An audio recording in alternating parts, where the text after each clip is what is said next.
Que a paz e uma bênção divina acompanhem o dia e a semana de cada pessoa que nos escuta hoje. Uhum. E com esse desejo, damos início a mais uma das nossas análises profundas. E hoje a gente tem um material riquíssimo para desempacotar, né? Com certeza.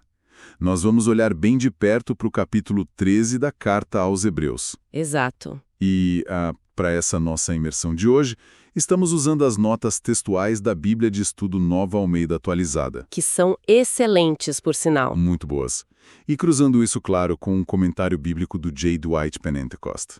O Pentecost. Para quem talvez não conheça o trabalho dele na nossa audiência, É bom dar esse contexto. ele foi um estudioso, assim, renomeadíssimo, daqueles professores de teologia que tinham, tipo, um dom muito raro. De simplificar o complexo, né? Isso.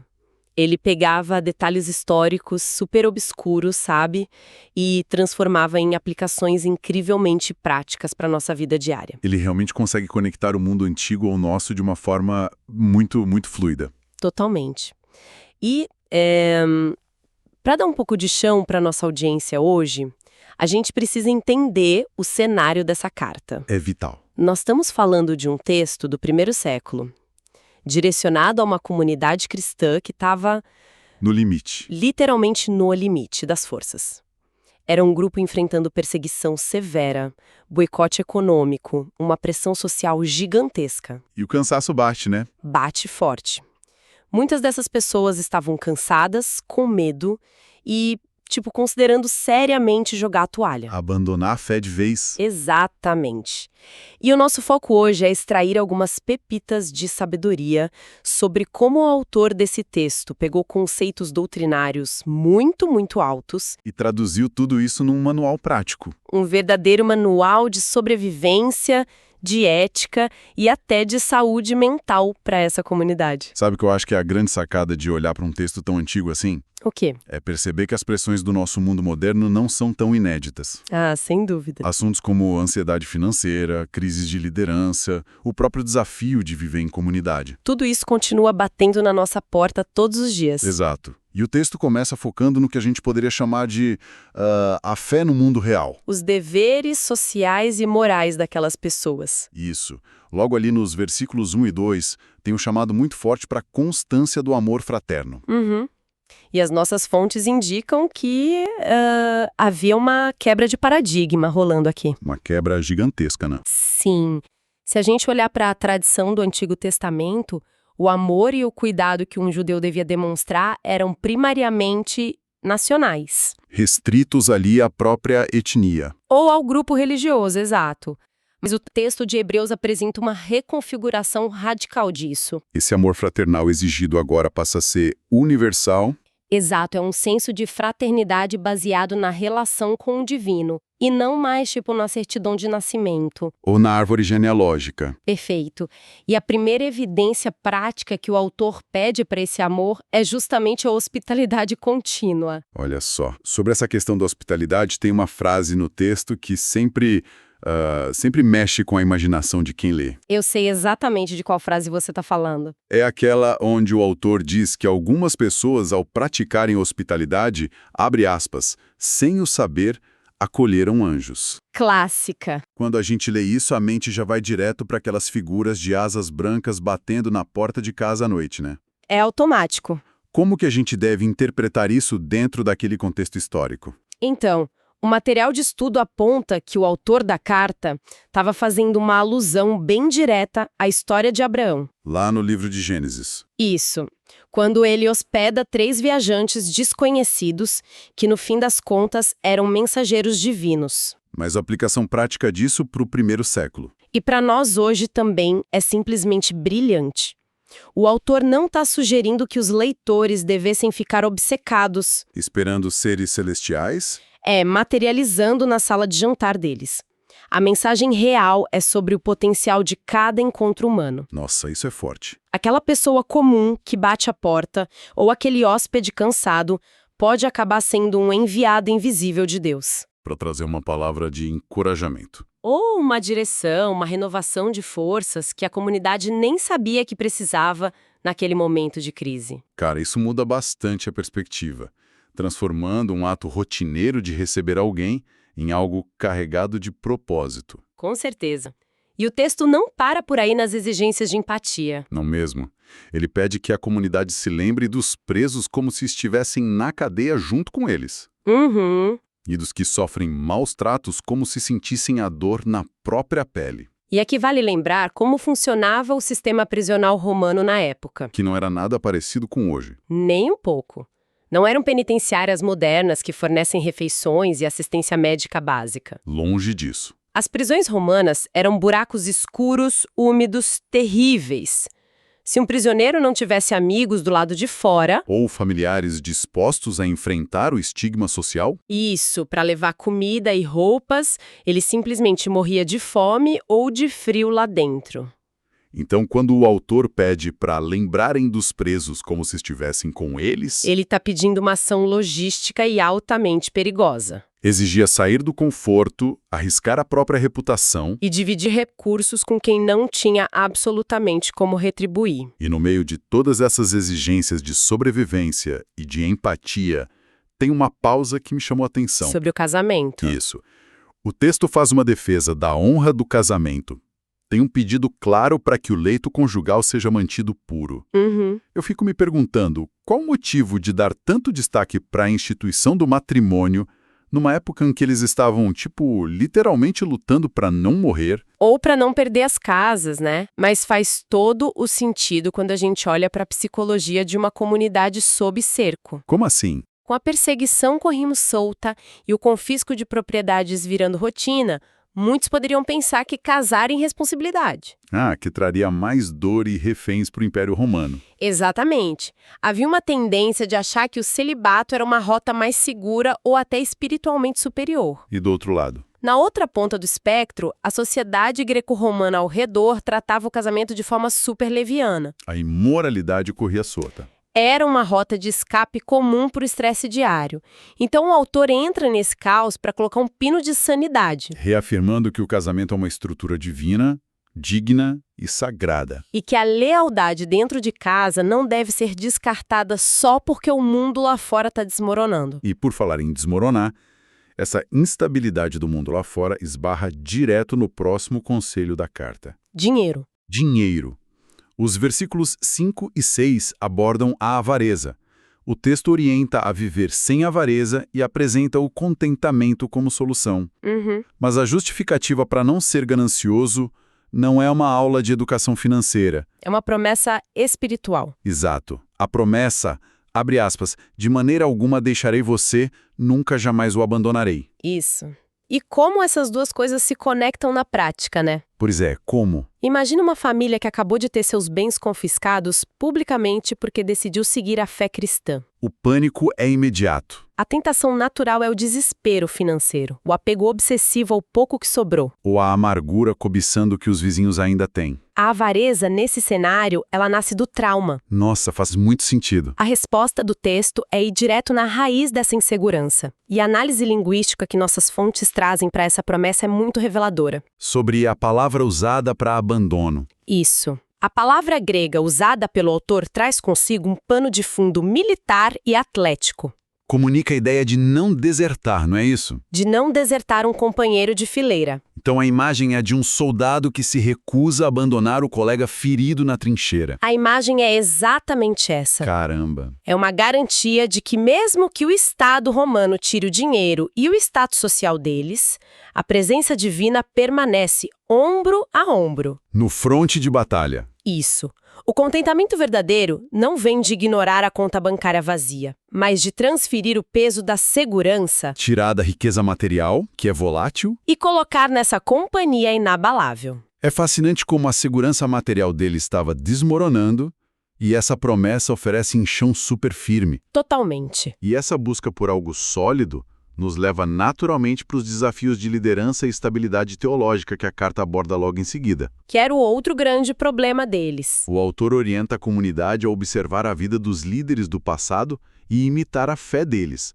Isso culmina no versículo 8. Com uma das frases mais famosas do texto. Sim, Jesus Cristo é o mesmo ontem, hoje e para sempre. E o que a gente precisa notar aqui, olhando para os comentários, é que as ameaças não vinham só dos romanos. Tinham as ameaças internas. E estavam corroendo a mente daquelas pessoas. A estabilidade de Cristo é mencionada logo antes de um alerta sobre doutrinas diferentes e estranhas. O que estava acontecendo de fato ali. O contexto aponta que havia grupos tentando convencer esses cristãos que já estavam exaustos a voltarem para o judaísmo tradicional. Aos chamados judaizantes. Isso.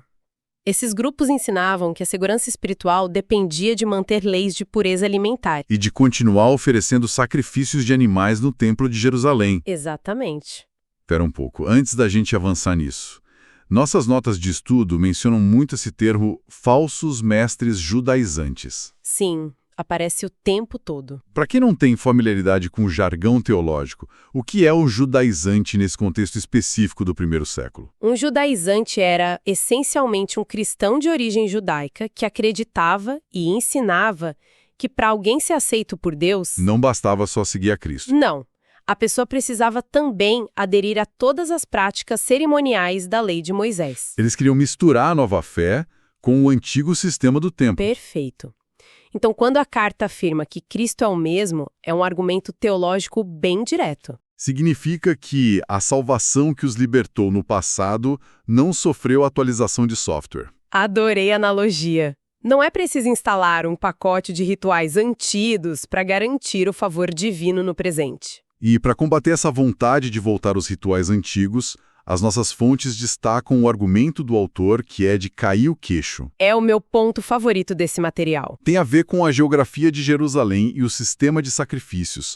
Como a gente desenha esse mapa para quem nos escuta entender o tamanho desse insight. Então, vamos voltar um pouco no tempo, lá para o livro de Levítico. No Antigo Testamento. Especificamente para o dia da expiação, que era o feriado mais sagrado do calendário judaico. Certo. Nesse dia, o sumo sacerdote oferecia um sacrifício específico pelo pecado de todo o povo. E o sangue era levado para a parte mais íntima do templo. Isso. No entanto, havia uma regra muito estrita. A carne desse animal oferecido não podia ser consumida por ninguém. O que eles faziam com ela? A carcaça tinha que ser removida para bem longe, para fora dos limites do acampamento de Israel. Onde ela era queimada. Exato. Era tratada como algo impuro, que carregava a culpa e por isso devia ser eliminada fora do espaço de comunhão da sociedade. Então a logística toda do perdão exigia que a consumação física acontecesse do lado de fora dos muros. Fora do acampamento. Como que o autor conecta isso com o primeiro século? O autor traça um paralelo histórico espantoso. Ele lembra aos leitores que Jesus, quando foi crucificado como a oferta definitiva, não morreu dentro da área nobre do templo. Ele foi expulso pelas autoridades religiosas E sofreu no Gólgota, que ficava exatamente fora dos portões sagrados de Jerusalém. o lugar do sacrifício perfeito foi um lugar de rejeição civil e religiosa. E o texto diz no versículo 13: Saiamos, pois, a ele, fora do acampamento, levando a mesma desonra que ele suportou. Nossa, isso devia mexer muito com o psicológico dos leitores da carta. Muito. É um chamado bem claro para abraçar o ostracismo, não é? Sem a menor sombra de dúvida. Para a mentalidade da época, o acampamento, que agora era a cidade de Jerusalém, e o templo majestoso, Representava toda a infraestrutura de respeito social. segurança, aceitação. O convite do autor é chocante. Ele está dizendo: deixem esse sistema para trás Aceitem a desonra, a exclusão da sinagoga. e a falta de status, porque é lá fora, na margem da sociedade, que Cristo está. E o mais irônico, como o comentário do Pentecoste aponta brilhantemente, é que os opositores da fé cristã confiavam que Jerusalém seria uma cidade permanente. Eterna. Eles não tinham ideia de que, no ano 70 depois de Cristo, Apenas alguns anos após essa carta ser escrita. o exército romano marcharia sobre a cidade e não deixaria pedra sobre pedra do templo. A estrutura que eles consideravam a base de toda a segurança já estava com os dias contados. Imagina a cena e a cabeça dessas pessoas que receberam a carta. Deve ter sido um choque. Se a comunidade obedece o conselho, abandona o templo, corta os laços com sacrifícios e vai para fora do acampamento, os críticos iam cair em cima. Ah, com certeza, iam dizer que eles perderam a religião. Que ficaram de mãos vazias e não tinham mais como prestar culto a Deus. Mas como a carta resolve esse buraco que ficaria na rotina dessas pessoas? Isso. O autor não deixa um buraco, ele redefine completamente a liturgia. Ele diz que a comunidade cristã ainda tem sim um altar e sacrifícios a oferecer. Mas agora o formato é outro. Qual é o primeiro? O primeiro é o sacrifício de louvor, descrito como fruto de lábios que confessam o seu nome. A expressão vocal contínua de gratidão a Deus, independente de onde estejam. Isso. Mas o mais revolucionário vem a seguir. O autor eleva ações cotidianas ao status de rituais sagrados. Quer dizer, então, que a religião deles passava a ser algo muito mais prático do que cerimonial? Totalmente prático. Os outros sacrifícios mencionados são a prática do bem e a mútua cooperação. Ou seja, repartir o que se tem com quem precisa. A lógica aqui é subversiva. Enquanto no templo você queimava um animal para Deus, na nova aliança você pega o recurso que seria gasto nisso E usa para comprar comida para o irmão da comunidade que perdeu o emprego. por causa da perseguição, e o texto afirma que, abre aspas, desses sacrifícios Deus se agrada. A generosidade horizontal se torna um novo culto vertical. Exatamente isso. E gerenciar uma comunidade com esse nível de partilha exigia uma organização interna sólida, né? Ah, precisava. O que nos leva às exortações sobre a liderança. O texto pede obediência e submissão aos líderes espirituais no versículo 17. Esse é um ponto delicado hoje em dia. Muito. A gente sabe que, no nosso mundo moderno, falar em submissão a líderes religiosos aciona vários alertas vermelhos. Devido a escândalos, abusos de poder. Nossas notas de estudo trazem uma caixa específica chamada Para Refletir abordando isso. Como que o material-fonte distingue o que é liderança legítima e o que é abuso. As notas são bem enfáticas em separar o modelo bíblico das distorções que aconteceram ao longo da história. O modelo exigido pela carta é o de um pastor. Estritamente. Não é o de um senhor feudal ou de um CEO corporativo. Um senhor feudal busca expandir-se aos próprios territórios. Dominar os súditos e exigir impostos para o seu próprio conforto, liderando através do medo. Já o pastor bíblico lidera através da proteção e do ensino ético. A grande diferença apontada nas fontes é o nível de responsabilidade contínua que recai sobre os ombros desse líder. Eles não eram autoridades absolutas sem ninguém acima deles, certo? Longe disso.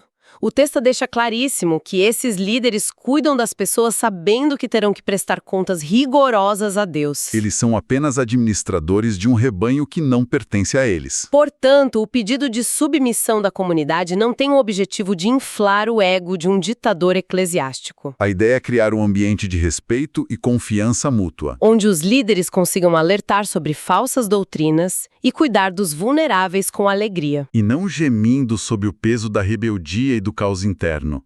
Quando o rebanho e o pastor cooperam, a comunidade inteira fica protegida. É uma dinâmica muito focada na saúde do grupo. E essa sensação de cuidado comunitário transborda para o final da carta. A gente chega agora nas saudações finais, Que muitas vezes o leitor moderno pula achando que são só formalidades. mas que tem um peso histórico imenso, né? Enorme. Logo no versículo 23, há uma menção de que o irmão Timóteo foi posto em liberdade.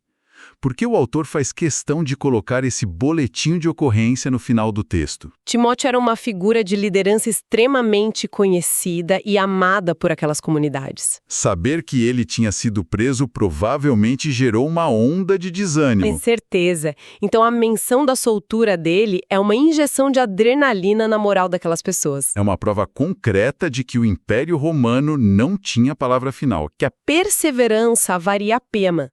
Era uma notícia que trazia um fôlego de esperança muito necessário naquele momento. E logo depois das notícias de Timóteo, tem uma saudação meio misteriosa no versículo 24.